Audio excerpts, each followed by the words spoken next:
When I was your age, they would say we could become cops or criminals. Today, what I'm saying is this. When you're facing a loaded gun, what's the difference?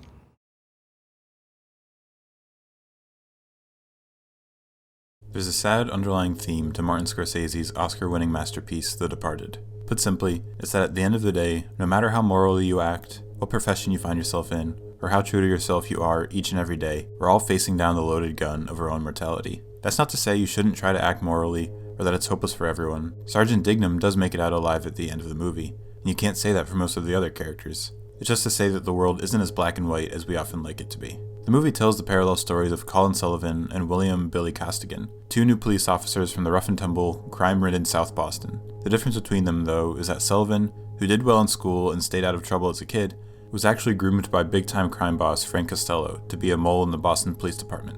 On the other side, Costigan grew up in two different houses with divorced parents, but was also basically a genius. Unfortunately, due to his upbringing and family reputation, his best fit isn't as a straight-laced cop, but as an undercover one in Costello's crew.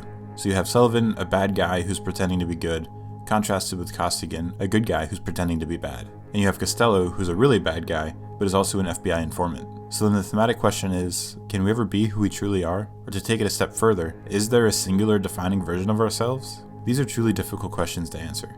Costigan wants so badly to break out of the predetermined role that he feels the world has for him, because he feels that even after a life of wearing different masks, putting on different accents depending on where he was spending the weekend, and basically living different lives, there's still a core of who he is. When Madeline simply asks him how he feels, Scorsese intercuts the therapy session, a hit that Costigan clearly doesn't want to be a part of, and his time at home when he can presumably be himself most, where he's looking back at photos of his late mother. He's the one character in this movie that you have the most compassion for, because you have the deepest insight into his life, on top of his desire to bring some good into the world and to be better. But his problem is that there is only one person in his life, outside his job, to whom he can show his true self, and that's Madeline. But even though he has this core of who he is, Costigan still tries to project a different type of personality, a different facade. He studies hard, works hard, and runs a straight line that you should run if you want to make yourself into a clean Boston cop.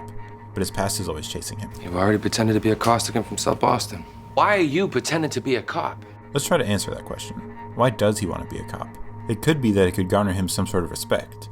His dad used to work for Costello, which isn't the best reputation to have around stand-up people, and his cousin still sells drugs on the street, so it's a pretty low bar to cross when you're wondering why he might want to do better. Plus, he has a bit of a temper himself, which is why he fits in as his undercover persona. More intriguing to me, though, is the idea that he's trying to prove something to himself. His mother has passed away, and he's not particularly close with the other members of his extended family. So there aren't too many people that he's trying to prove himself to, other than himself.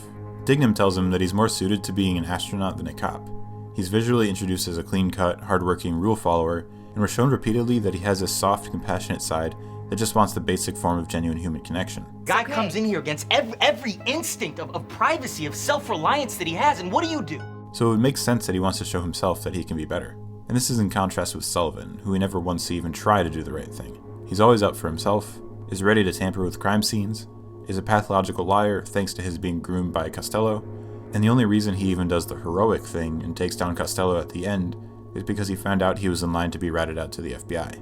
And his facade is as an upstanding, quick-rising police officer. Again, in contrast in the way that Costigan is introduced, Sullivan as an adult is introduced playing rugby in the muddy grass. He's literally and figuratively dirty. He's never supposed to be trusted. He puts on a front for the people around him, wants to achieve notoriety and the idea of status, and pretends to be behind everyone else's main goal of nailing Costello, but obviously that isn't the case.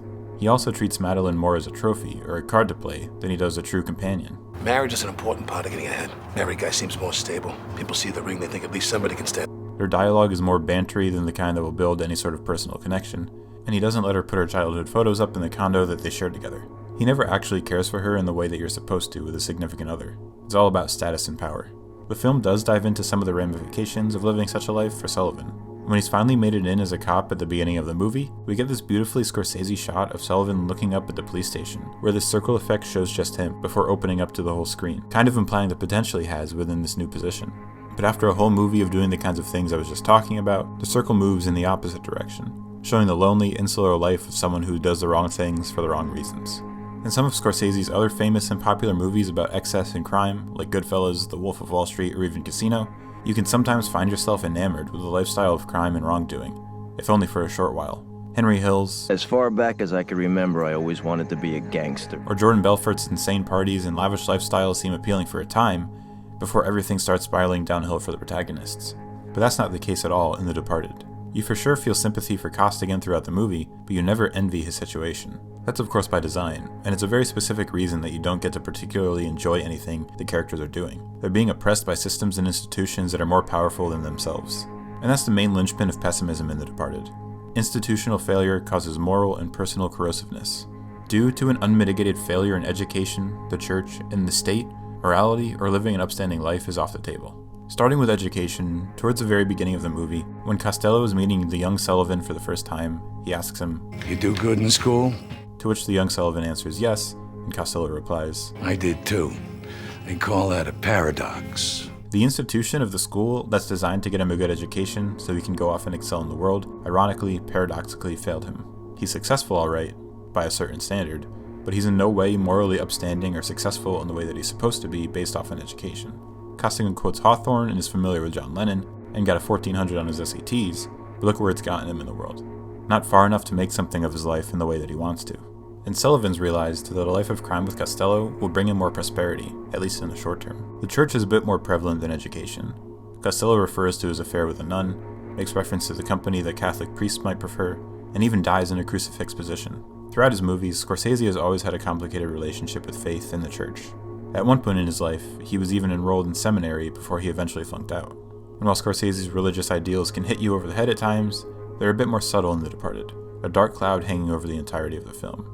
Where The Last Temptation of Christ or Silence sees Scorsese deliberately clinging onto the idea of faith, even at its most difficult, as he said about The Departed in an article published on BeliefNet.com, we're at a moral ground zero in a way. God doesn't exist anymore in the world that they're in. Because just like each of the other institutions as examined in the film, the church has failed its people. It's a heavily Irish Catholic area, but for those who aren't strong devotees, thanks to the idea of the church pretending to be morally upstanding, while actually not being so, these people have lost nearly all faith in the church, and those ideas hang heavily over the film as a whole. This is pretty clearly the most prevalent of these ideas, given that the state police is where all of the corruption that the story focuses on occurs. Like I mentioned earlier, Sullivan never intended to be a clean cop, because he knows that being Costello's rat will be more profitable for him in the long run in terms of financial and career success. And Costigan's ambitions to get out of his difficult life only lead him to one that's more dangerous than he's ever lived before. And as we start to find throughout the movie, these two are far from the only rats on either side. Captain Queenan, Costigan's direct superior, has other rats in Costello's crew, and Costello has other rats among the police. For two people who've been cast aside, taken advantage of, and who are looking for some sort of belonging and affirmation, their roles don't even help them. Sullivan finds out he was just another piece on the board for Costello to use for his own ends, and Costigan realizes the same about Queenan, though to a much lesser extent. His disillusionment comes when Queenan dies, and he realizes that he's now truly alone. But the search for truth is simply unable to be fruitful for someone like Costigan. When he tells Queenan and Dignam he's going nuts, Dignam responds with a curt, Calm down, all right? Most of the people in the world do it every day. What's the big deal? You really don't get the sense that the police department cares about its people as much as it does its goals, which it's typically bad at achieving as it is. So when Costigan eventually tells Sullivan at the end, I just want my identity back, all right? That's all. due to it being Sullivan, that's an impossible request, because he's saying this to the personification of corruption. The state has basically stolen who he is and made him a cog in the machine. In the world that The Departed portrays, there's no black and white. There's no good and bad. There's just the way it is. It's all a muddled mess, meant to drive profit and power towards the top. Costigan pursues truth and identity, but it doesn't end well for him. Sullivan does the same in his own twisted way, and it goes just as poorly. And they take other cops and criminals down with them. Even Costello is a cog, if a more significant one. At the beginning he says, I don't want to be a product of my environment. I want my environment to be a product of me. and that's ultimately not the way it goes down for any of these characters. They're all products of their environment. If you want to be a powerful mob boss, you'll end up dead in a drug raid. If you want to take care of people who are trying to turn their life around, you'll be thrown off a building. If you want to turn your life around, you'll be shot in an elevator. And if you're trying to lie and cheat your way to the top, you'll end up dead in your upper class apartment, having had a negative effect on the people who were supposedly closest to you. Ultimately, Dignam and Madeline are the only significant main characters left alive. Madeline was basically used by both Sullivan and Costigan as a means to an end for themselves, to show the effects that the search for your true self has on those left in the crossfire. And Dignam shows that normal citizens can take action, since that's what he was at the time. But the tilt up to the famous final shot shows just how little any of what we just saw mattered in the grand scheme of things. There will be more Costellos running the mob, more Queenans trying to take him down, and more rats for both of them, but they'll always be under the heavy, strong shadows of the institutions that perpetuate the violence. And even though Madeline is pregnant with who is implied to be Costigan's child, there's no reason to believe that that baby will ultimately achieve a better fate than the characters we've seen. To go back to the initial question I asked of, is there a defining version of ourselves? The movie seems to be saying that yes there is, but it's difficult to be that person when everyone and everything around you is keeping you down. Thematically, I'll always resonate more with some of Scorsese's more hopeful work, like Silence, Last Temptation, Goodfellas, or even Hugo, even if he tends to go about them in roundabout, indirect ways. But the dark truths of The Departed, coupled with the fact that it's so watchable, always wrote me in. I said it's one of Scorsese's most pessimistic movies, and it's true. He tells you what the ultimate message is right from the very beginning. We used to be told we could be cops or criminals, but when we're facing down a loaded gun, what's the difference?